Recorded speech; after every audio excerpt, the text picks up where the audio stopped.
about we make it a bit friendlier? You quiz me instead. Next, you can ask me questions. 8 of them. About me. About Aha. About Akivili. About the future of the cosmos. About you, even. I'll answer anything you ask. Because once 8 questions are done, you're dead. Did you forget? We are the only 2 supplicants with a chance of winning the Phantasmoon games.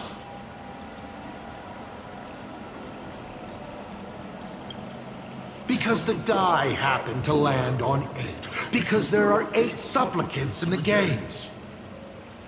Or perhaps because we first met in Emphorius. Another 8!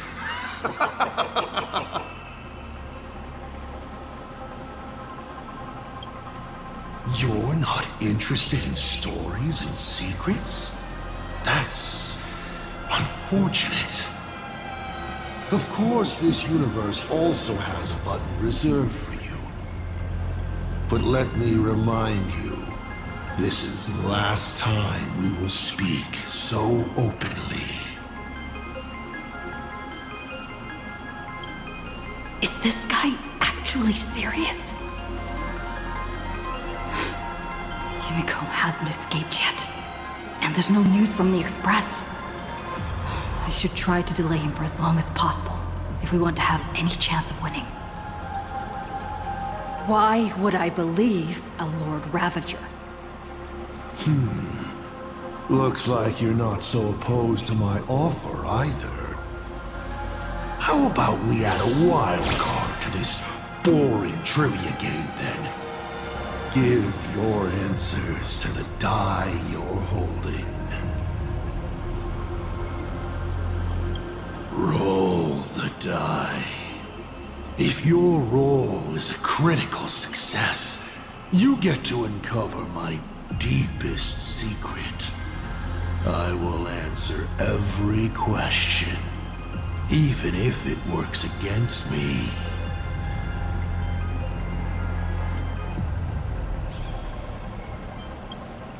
I still answer, but only in half-truths.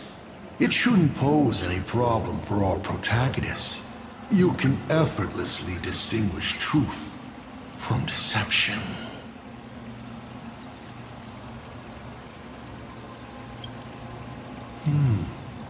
I'll share a candid truth, though it won't necessarily be the whole truth.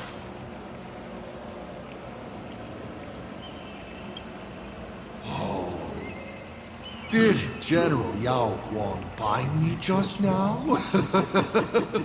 You should really trust her strength!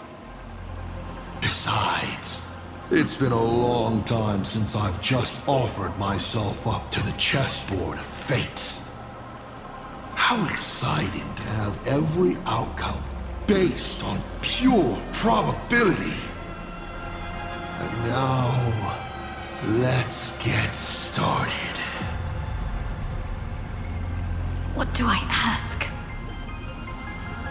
Right now, among infinite possibilities, countless versions of you are asking me endless questions.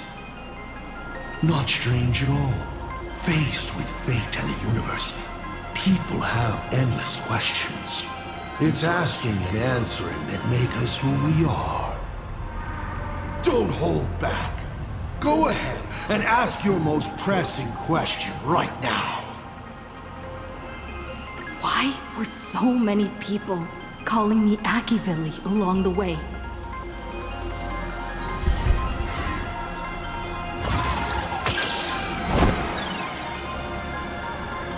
Congratulations. Your roll came up short. Why do so many people call me Akivili? How narcissistic of you. They call you Akivili simply because people habitually project lost expectations onto others. You are a mirror that reflects their wishes.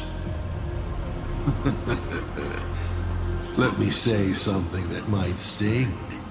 You know, back when I served as the Astral Express Navigator, some people called me the Second Coming of Akivili.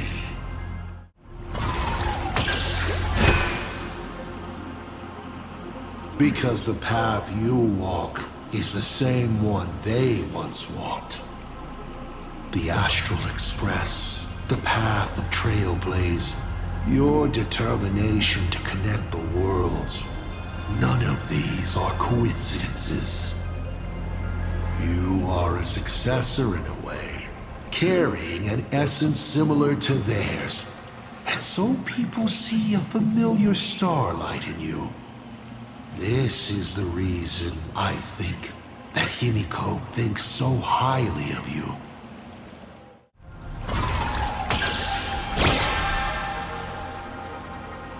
How lucky. Although the question you asked is difficult to answer. They call you Akivili because not only are you the successor, but at the core level, you are becoming the focus of the path of the Trailblaze. This isn't imitation. It's the path itself responding, naturally to the absence of its god. You are not them yet, but you are headed in that direction. Even more important is the thing inside you. A Stellaron. Do you want to know more? That would be a different question. As the Lord Ravager aiming to destroy Elation, what are you planning to do to Aha? Ha! What else would the Lord Ravager aiming to destroy Elation do? Destroy them, of course! I meant, what exactly is your hatred for them about? Well, I may have developed some excessive feelings towards Aha. After all, before boarding the Express, the fool's name I used at the tavern was En route.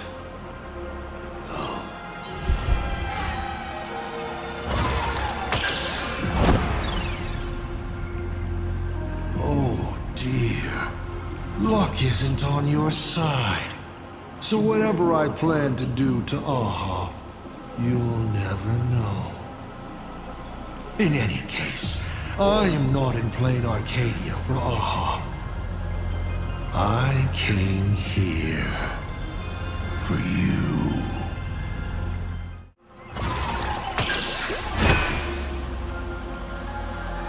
Once, Elation was a dutiful and committed god. They scattered the seeds of chance, carving sharp turns of fate across the universe.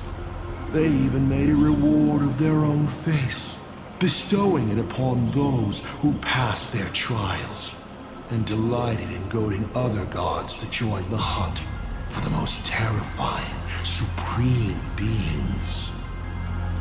Unfortunately, nothing resists the incineration of time. No matter how long the comedy lasts, all will eventually return to silence.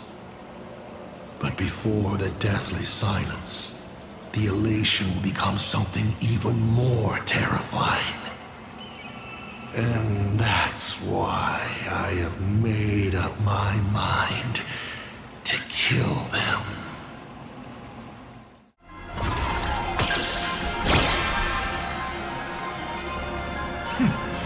You're pretty lucky. You think I'm going to kill Aha. I've already tried. Everything I do is to save them. Once, Elation was a dutiful and committed god. They scattered the seeds of chance, carving sharp turns of fate across the universe. They even made a reward of their own face, bestowing it upon those who pass their trials, and delighted in goading other gods to join the hunt for the most terrifying, supreme beings. Unfortunately, nothing resists the incineration of time. No matter how long the comedy lasts, all will eventually return to silence. But before the deathly silence, the elation will become something even more terrifying. I saw how truly fatigued they are. The elation is being swallowed by their own endless mirth. They will slide towards an even more terrifying extreme. Not to stop elation, but to drag all things into an eternal, meaningless, and unreasonable farce of chaos. And that will cease to be comedy, and become a universe-wide contamination.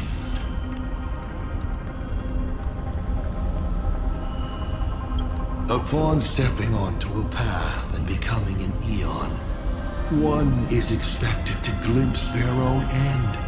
Yet the results of paths colliding remain beyond their sight. How do they really feel about exercising the divine authority of elation? Do they suffer with it? Would they fear this ending? I don't know. For humans, the prize of these games lasts for only a fleeting minute. But for an Eon, it's a free and blissful reprieve from the shackles of their path. If the disciples of a god cannot bring them deliverance before they fall, do they still deserve to be called disciples? I boarded the Astral Express and traveled to different worlds, searching for their tracks and games. Before they fully succumb to corruption and drag all existence into that unspeakable madness, I will grant them the grandest final curtain. This is the highest form of reverence I can offer them.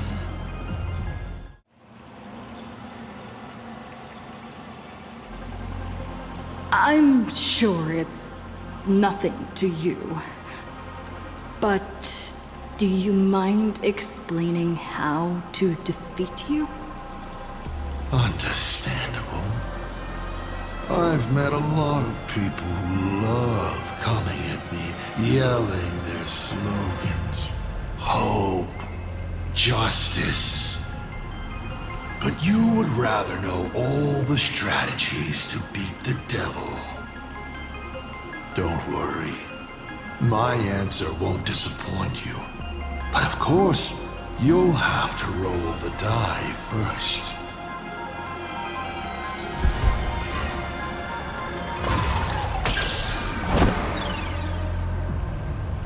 Curses!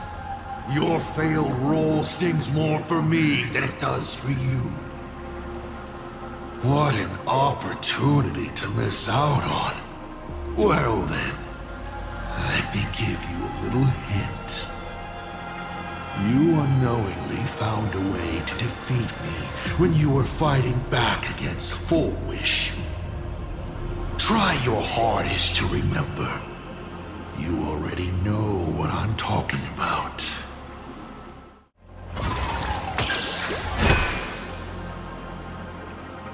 The way to defeat me is right in front of you. Inside you, in fact. It's the Stellaron. All this time, you've been traveling in a limited and ridiculous human form. You're trapped within a lie called the Trailblaze, dreaming you are a courageous human. You can't defeat me in this state.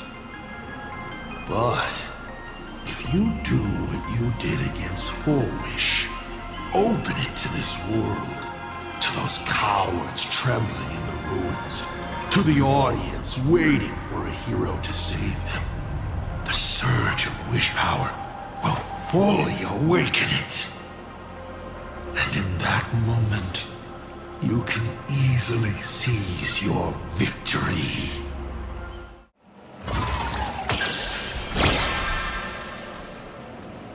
Hey!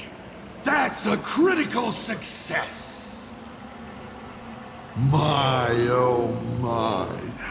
So I, in my capacity as Senior and Devil both, must now tell you, protagonist, how to defeat me. How thrilling! I won't hide it anymore then. The way to defeat me is right in front of you. Inside you, in fact. Hidden away.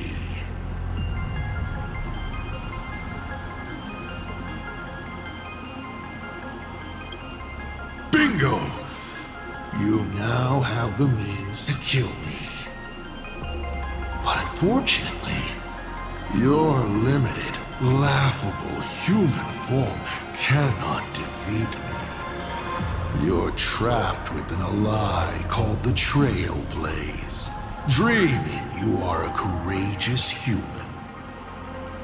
But if you do what you did against Full Wish, open it to this world, to those cowards trembling in the ruins, to the audience waiting for a hero to save them, the surge of wish power will fully awaken it.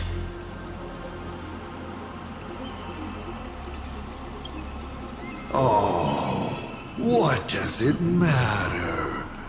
You would have defeated the devil, and your wish would be fulfilled, no? And when that time comes, you may no longer care about the cost.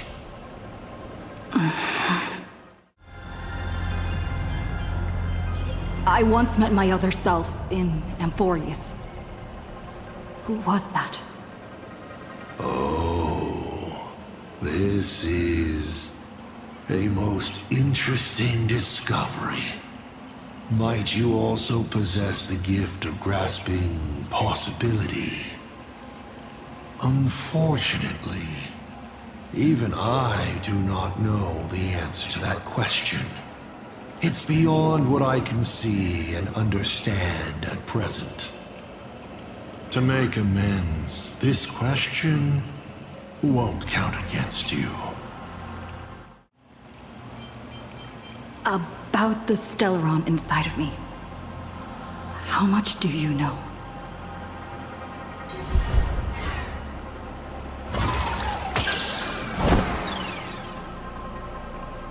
What a pity that we should live with failure for most of our lives. The Stellaron is a gift, an unparalleled gift from the eons.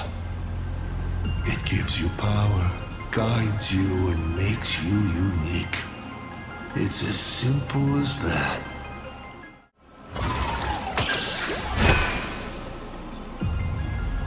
The Stellaron is a fragment of a path, a condensing of ionic powers and concepts. It comes from harmony, but surely you already know this. One body. Strange. Whatever. It seems to be intricately linked to the Trailblaze. It's the engine, the coordinates, and a vessel of possibilities that even I cannot fully see through.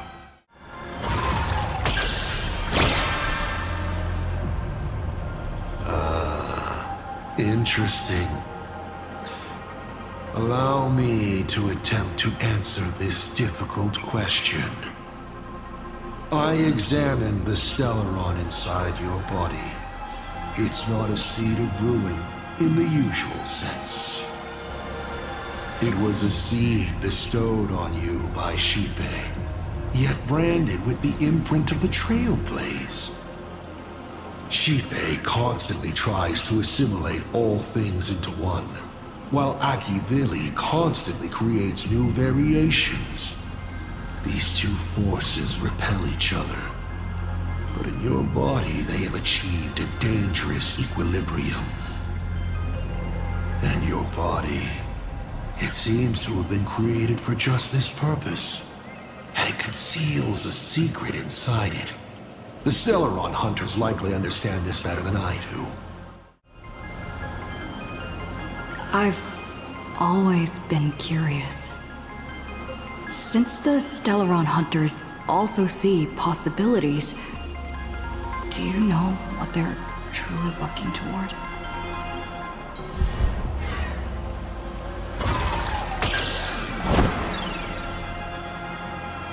Stellaron Hunters. They're just a bunch of power-drunk opportunists that wait by the Eon's chessboard, waiting to catch any falling scraps. They think they've foreseen the future, but in reality, they're merely being led by the nose, by a certain Eon's power, chasing an illusory, better ending. As for their goal, humans only pursue these two things: to live or to die for a reason.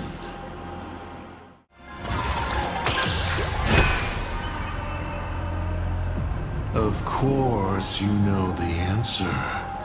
Elio. An existence that can see the branching of possibilities. The Stellaron Hunters operate under his guidance. Their goal is clear: to collect or interfere with specific Stellarons to shape the future they desire. A future in which more lives are saved during great calamities, perhaps. Or a future where they can fulfill their personal wishes. They are the editors of fate, even if their motives remain a mystery.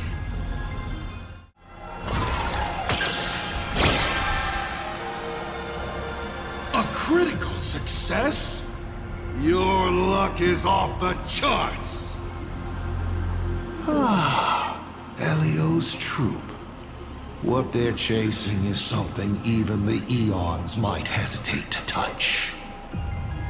They are not fighting against a specific apocalypse, but trying to destroy the Finality itself. To be more exact, they seek to destroy a finale in which every possibility has been frozen. What Elio has glimpsed may be an end that goes beyond the destruction itself. A point where all things settle into complete stillness and nihility. The Stellaron Hunters traverse the worlds in search of a path that will let the entire universe keep evolving. Their purpose is far more tragic and far more mad than it appears. What exactly did you do during these Phantasmoon games? This is a very complicated question. And well, all villains are always waiting for the opportunity to explain their scheme. But if I had to start from the beginning, I'm afraid you wouldn't have the patience to listen to the end. Why don't you ask about something you're interested in? Come on, roll the die. We'll see how many secrets your roll will earn you.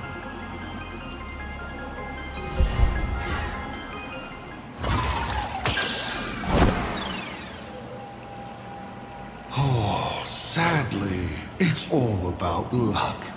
If there is a winner, there needs to be a loser.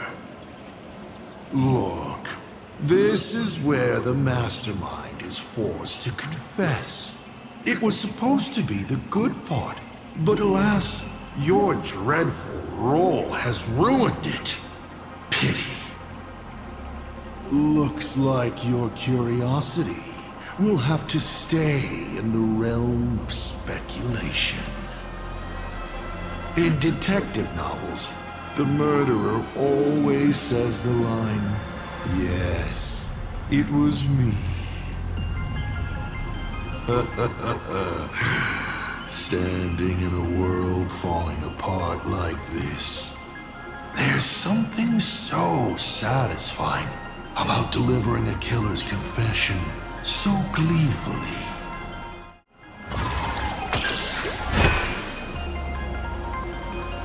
I am willing to answer your most pressing question about this particular scheme.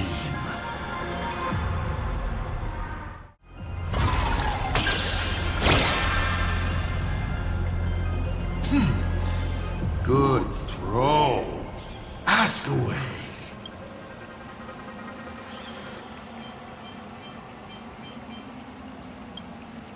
You mean when the moon suddenly promised that the winner would become a permanent eon? You think too highly of me. Countless people in the cosmos go around claiming to be Aha themselves. But as we all know, only the eon themselves could have made that moon speak. Their divine prophecies prove that the elation is watching these games at all times, and that my activities have not crossed any boundaries.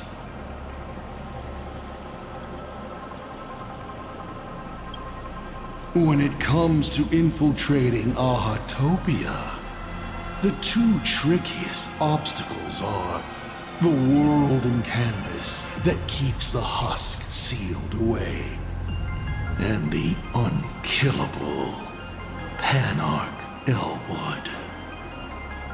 But Aha has never specified that a judge cannot become a supplicant. Strangely, nobody has ever used this loophole in all these years. It's surprisingly easy. All it takes is one mask, which is placed onto the Elwood in the courtyard before she wakes up.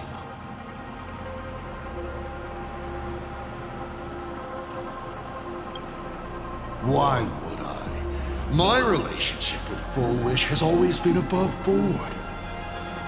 There's no need to compel a prospect as driven for revenge as she was. And it's impossible to include anyone like her in any complex scheme. All one could do at this point was set her free and allow her to shine. Of course, she needed a small gift for motivational purposes, which I provided. A sliver of Shu-Hu's flesh. That's it? I was hoping you'd dig a little deeper. Going over my past schemes is actually quite a treat. You said you used to be the Navigator. So, is the Eon of Trailblaze still alive?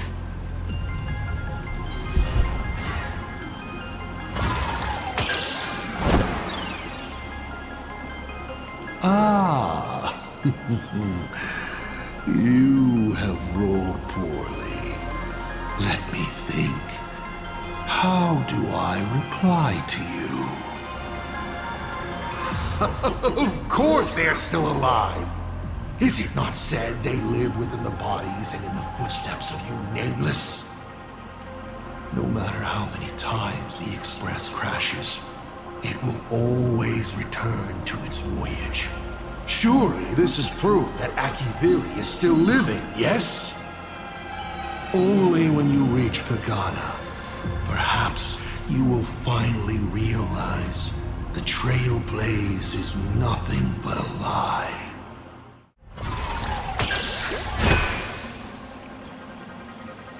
They died, slain by their own desire, to transcend origin and end, to surpass the tree of existence, and reach beyond the paths.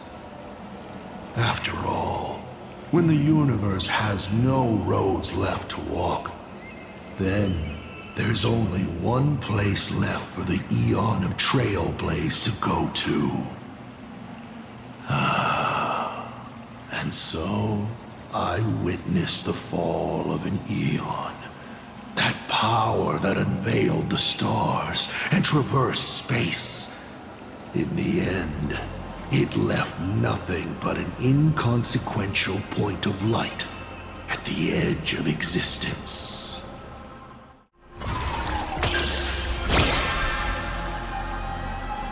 Hey! That's a critical success! Looks like I have to tell you the secret myself. And Akivili must reveal. Akivili is dead, but perhaps they are still alive in a way even they never expected.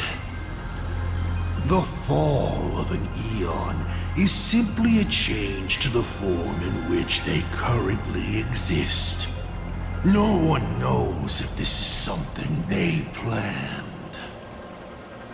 According to Nameless who have met Akivili, they frequently mention the origin and end, the tree of existence, and what lies beyond the paths. After all, bound within finite space and time, there is only one place the Eon of the Trailblaze longs to reach, beyond the universe. And so, I witnessed the fall of an Eon. That power that unveiled the stars and traversed space. In the end, it left nothing but an inconsequential point of light at the edge of existence. Since you're open to answering anything, let's talk about the Lord Ravager's weaknesses. The Lord Ravager's weaknesses? How greedy, child. You just asked 7 questions at once.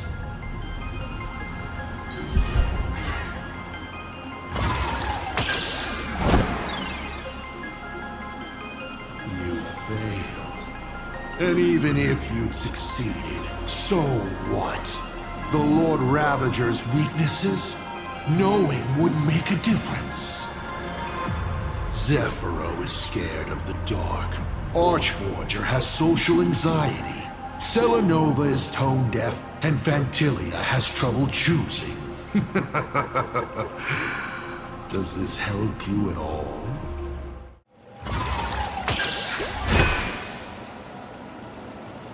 But then again, who could pass up the chance to gossip about colleagues?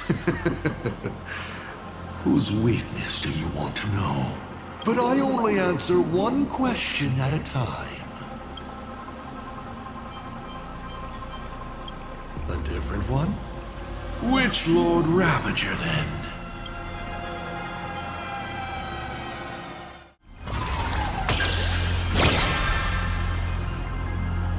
But then again, who could pass up the chance to gossip about colleagues?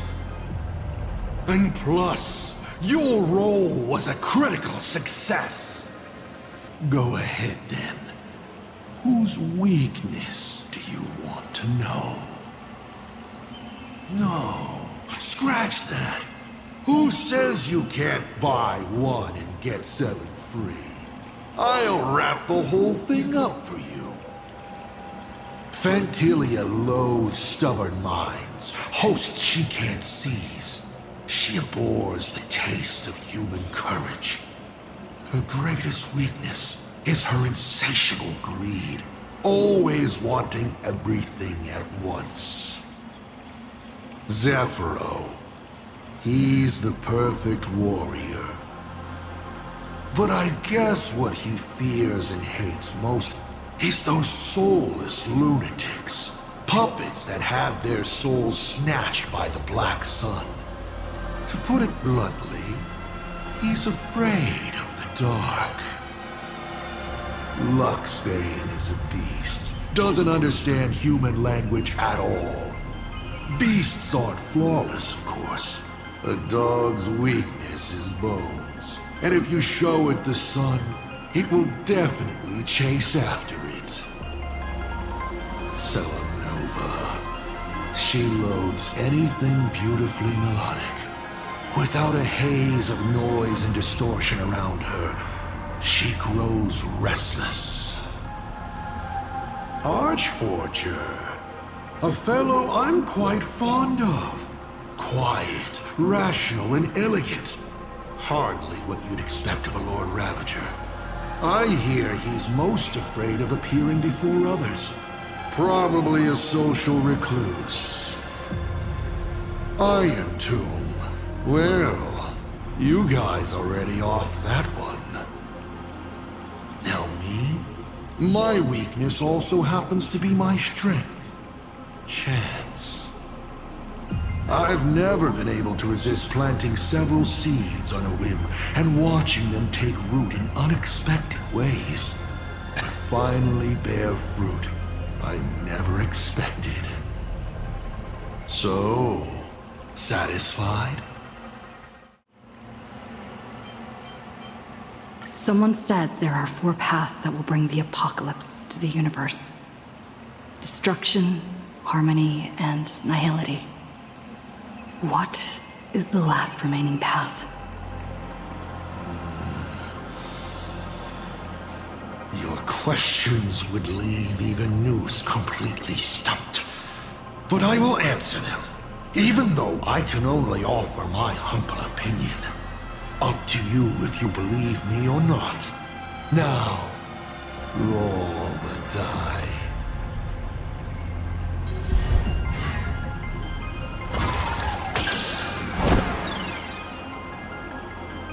You're not rolling well, but that won't stop me from telling you my opinion. The 4th path that will bring about the apocalypse is the preservation.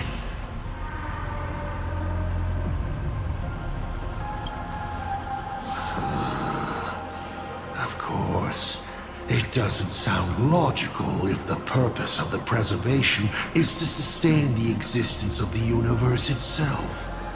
So, they probably went a step too far. No, it shouldn't be they, but all of them, rather. All the gods who created and sustained the paths of the universe.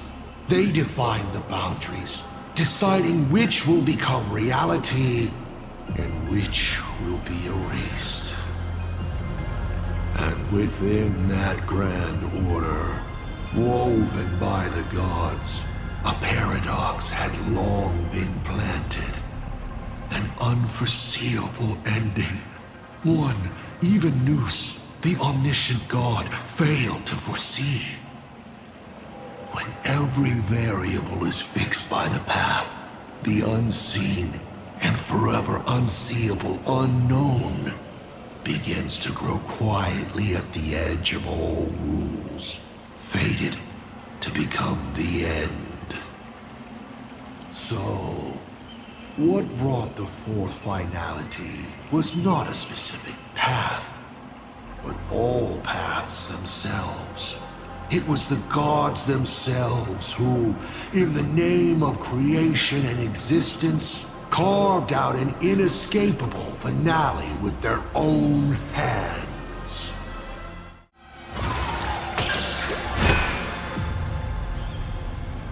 I believe the 4th path that brings the apocalypse is the elation.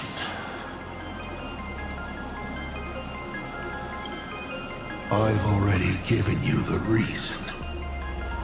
The carnival that plunges everything into chaos, turning everything into a meaningless farce.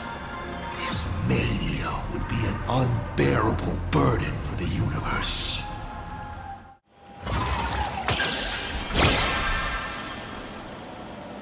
Hey! That's a critical success! Perhaps I have a surprise for you.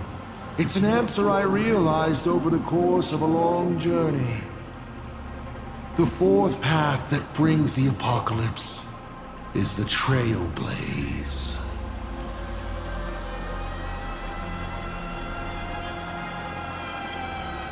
You should be glad that their plan has failed. Nobody knows what happens to a universe that has its paths broken. An unknowable, incalculable universe of madness. A universe where every direction is forward and there is no end. Time flows, yet nothing ever happens. Space stretches on, yet there is nowhere to go. Even existence itself defies all logic. Thinking about it, doesn't even the answer destruction sound kind? At least it has a clear end. As the Lord Ravager aiming to destroy Elation, what are you planning to do to Aha? When you asked about the fourth finality, I already answered you. Before they fully succumb to corruption and drag all existence into that unspeakable madness, I will grant them the grandest final curtain. Never mind. I won't count that one. Go ahead. Ask another question. I want to know how Yao Guang and Evanescia are doing. I can tell you care a lot about them. As you should. After all, they both bet everything on you.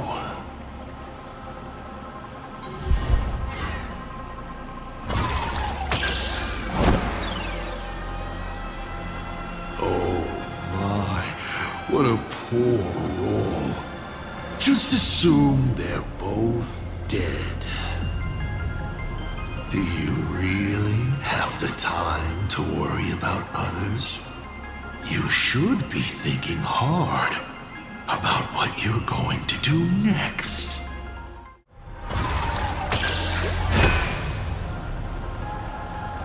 But, as is customary, I can only answer one question at a time.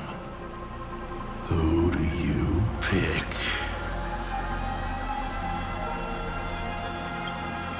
How should one define this Xianzhou General's state of existence? She's still alive, but she may as well be dead, because she will be lost in the maze of possibilities forever. Do you really have the time to worry about others? You should be thinking hard about what you're going to do next.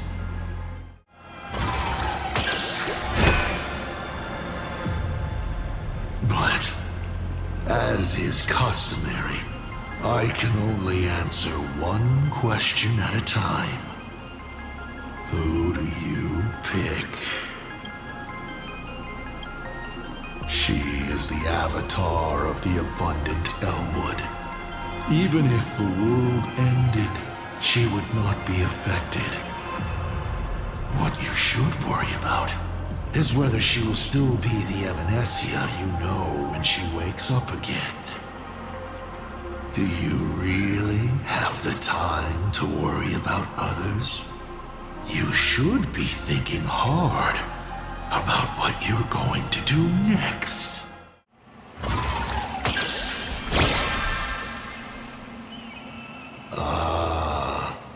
This roll buys you 2 answers in one go. The Xianzhou General used her gaze to anchor the fate and future of this world, paving the way for her comrades. What a stirring, bittersweet tale. Isn't that exactly what the Xianzhou people admire?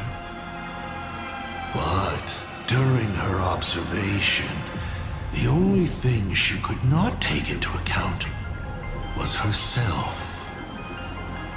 So I offered a small gesture in return. I brought the probability of her existence at this moment down to virtually zero. Is she dead or alive? I do not know. And it makes no difference. She will be lost forever. Lost in a maze of possibilities. She might find her way home. Maybe tomorrow. Or maybe tens of thousands of years from now. As for Evanescia, she is the avatar of the abundant Elwood. You don't need to worry about her safety. What you should worry about is whether she will be the Evanescia you know when she wakes up again.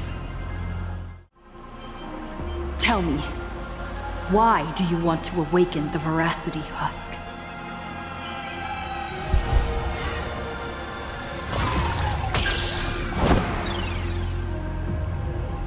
Oh, sadly, it's all about luck. If there is a winner, there needs to be a loser. I am sorry, but your bad roll will result in a disappointing answer. I want to awaken the Voracity to create a new and fair world, of course. All lives that have been oppressed and exploited will pass into the ancient Leviathan's belly, and there take on another form, becoming the nourishment of a new world. That is how it will be. Sounds pretty reasonable, doesn't it?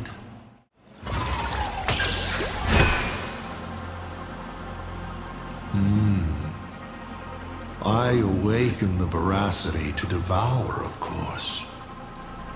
Even if it's just a fragment sealed in the core of Ahatopia, a husk, the Voracity concealed in it will be enough to dim the stars.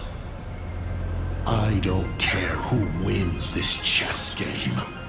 What I care about is the moment the winner excitedly reaches out a hand to take their trophy. And a star comes alive, opens its abyssal maw, and swallows the chess pieces, players, and the chessboard itself, all to remain in nihility for all eternity. What a sight! Even the rules themselves would be eaten. No matter who Aha pours their power into at the end of the games, no matter their disguise, it is all for nothing against the awakened Voracity. They cannot escape this devouring.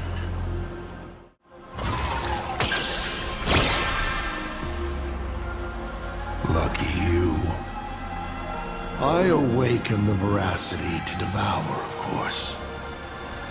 Even if it's just a fragment sealed in Ahatopia, a husk, the hunger concealed in it will be enough to dim the stars.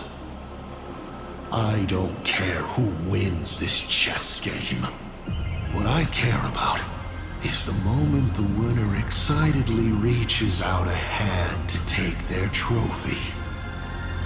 And a star comes alive, opens its abyssal maw, and swallows the chess pieces, players, and the chessboard itself, all to remain in nihility for all eternity. What a sight! Even the rules themselves would be eaten. No matter who Aha pours their power into at the end of the games, no matter their disguise, it is all for nothing against the awakened Voracity. They cannot escape this devouring because it is not a duel, but the restoration of balance. It is the consequences and retribution they deserve for the sin of theft they committed at the dawn of time. Though Ouroboros does not understand the notion of revenge, when that ancient hunger, dormant for ages, is sated once more, and the stolen power surges back through them, even that blind and witless primordial will shall, in that instant, taste the flavor of elation.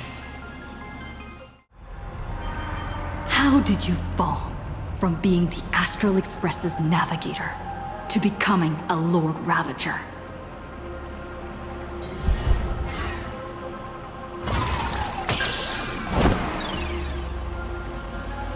Just like a failed throw of the die, I became who I am now because of a careless choice of profession. At first, I was a masked fool, but I grew weary of the idiotic fools in the tavern, feasting and joking away all their days. So, I left. Afterwards, I became a nameless. I led the Express to unknown worlds one after another, helping people to escape war and hunger. But unfortunately, once people fall into the sweetness of comfort and prosperity, they become like aimless flies, droning with empty self-pity as they slowly rot. But luckily for me, I've landed on a vocation worthy of a lifetime's devotion. Lord Ravager. Who could resist setting a planet ablaze after centuries on the job, watching humanity at its worst? If you were in my position, you wouldn't be able to resist either.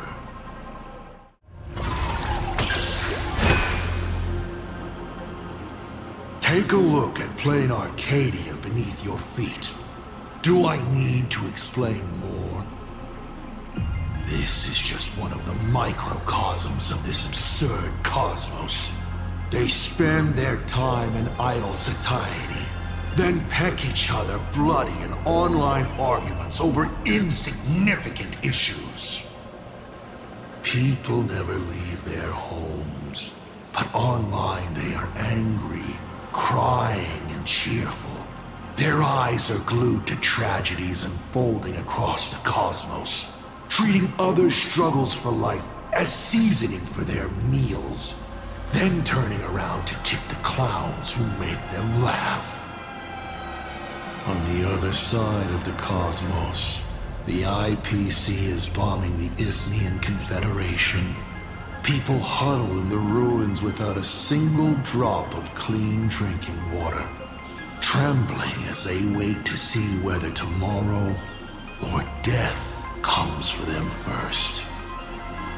In this universe, the contrast between luck and misfortune is too dazzling. To become a nameless is to become a witness to more of these ridiculous sights. I walked too far and saw too much. Afterwards, I could not laugh again. Finally, the blemished one showed me another path. Destruction. On their path, the gluttonous and the hungry, the brave and the weak, all inequalities come to an equal end. From that moment onward, IC died, and Asat Pramad was born.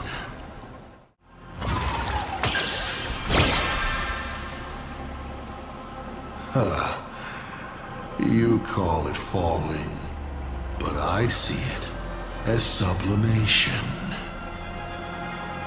You've journeyed through plain Arcadia. How do you like this world of elation?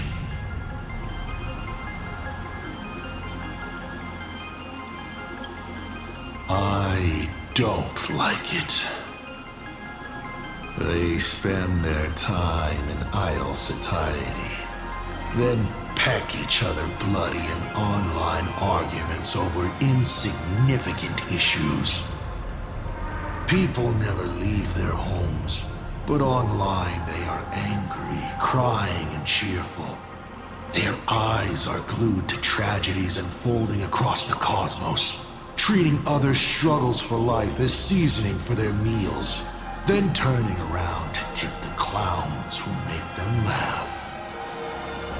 On the other side of the cosmos, the IPC is bombing the Isthmian Confederation. People huddle in the ruins without a single drop of clean drinking water, trembling as they wait to see whether tomorrow or death comes for them first. In this universe, the contrast between luck and misfortune is too dazzling. Of course not. One does not simply just become a Lord Ravager in an instant. Like Akivili, I once believed that exploring and connecting could create understanding.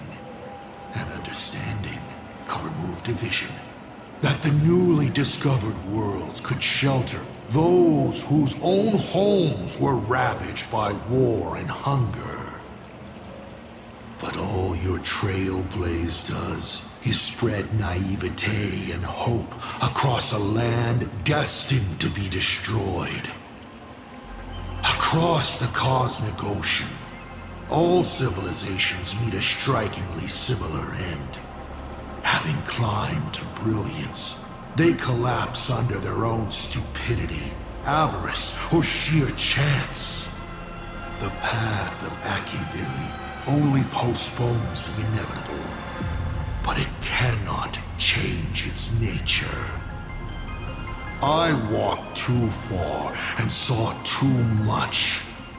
Afterwards, I could not laugh again.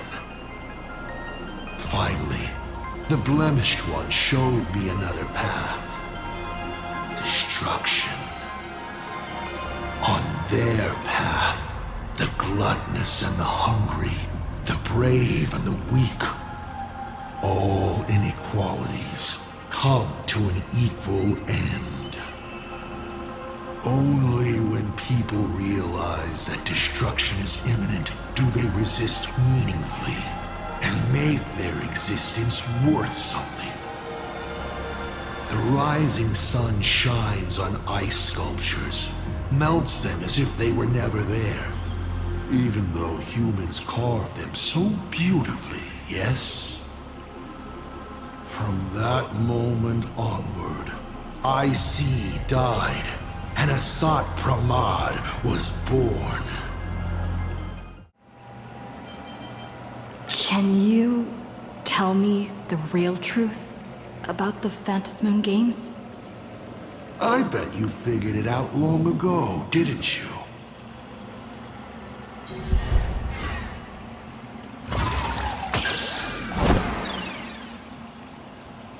What else could it be? The Phantasmoon games is just entertainment for AHA. AHA used the 1 minute as an eon prize to move the masses around like pieces on a chessboard, delighting in their embarrassing displays.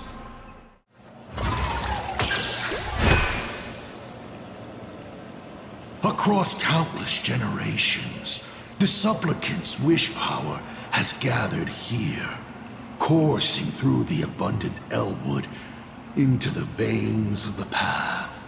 It soothes the ever-starving husk and keeps it from rising again. So, people are not acting for AHA's entertainment. They're doing their best to come out of the next Amber Era unscathed.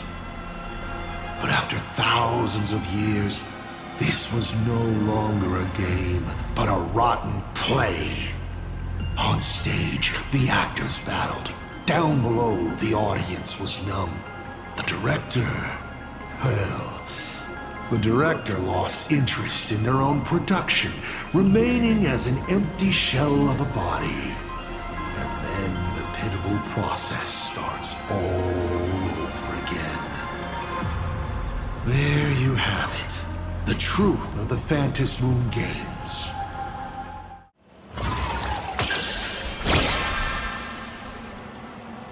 Oh! Critical success! Then perhaps I should clear things up a bit more. Across countless generations, the supplicant's wish power has gathered here, coursing through the abundant Elwood into the veins of the path. It soothes the ever-starving husk and keeps it from rising again. People believe the supplicant's miracle was created to please Aha, but this is wrong. People believe the markings around the mask measure how much wish power each supplicant has gathered, but they're wrong. Those markings are telling everyone this.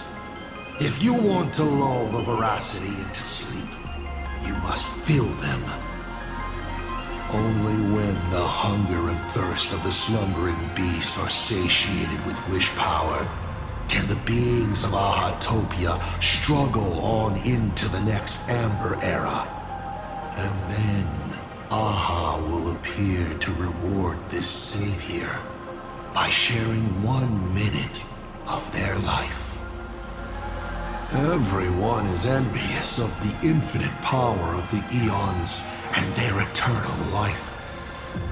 But who can comprehend their suffering on those paths, bound by their own authority, becoming unfeeling instruments of the law? Even a god as close to humanity as elation. For humans, the prize of these games lasts for only a fleeting minute, but for an eon, it's a free and blissful reprieve from the shackles of their path. Do you understand now? The Phantasmoon games are a holiday for a god.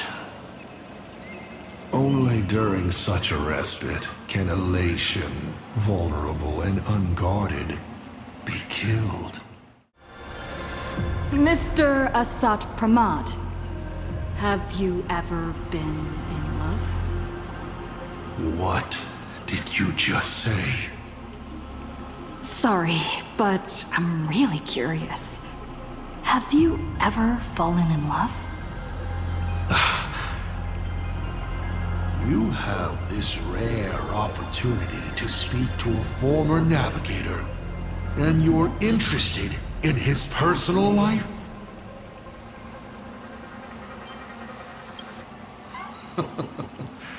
You really are something else. So intriguing. I almost want to throw in the towel and bow out. So, I should roll? Wait, not yet! Don't roll. If you roll a critical success, I honestly have no idea how I'm supposed to weave a sharp jab at cosmic destiny into something about personal emotions. So be it. This one's on me. I'll answer you plainly. I've loved. Of course, I've loved before. But in the end, every planet tied to my past lovers, I destroyed them all. Not because we broke up. I genuinely cared for them. I just like what I do now even more. Feels good to get that off my shoulders. They have no complaints either. Whew. All right. This won't happen again. Maybe you still have a lot of questions like this. Maybe you'll just ask them directly. Let me make it clear. I don't want to see such questions again. Tell me, is Himeko still alive? Do you really have no feelings for your daughter?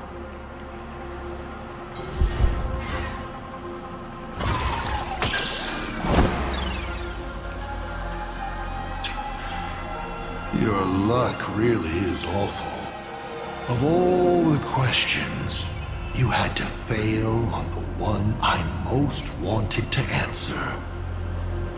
Pay no mind to the roll. I'll be honest with you. Of course Himeko is still alive.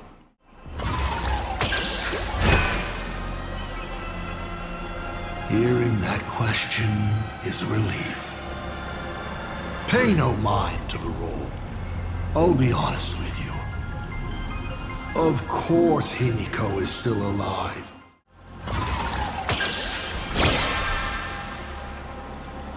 Aha! This is the question I've been waiting to answer. What a stroke of luck. Of course Himeko is still alive.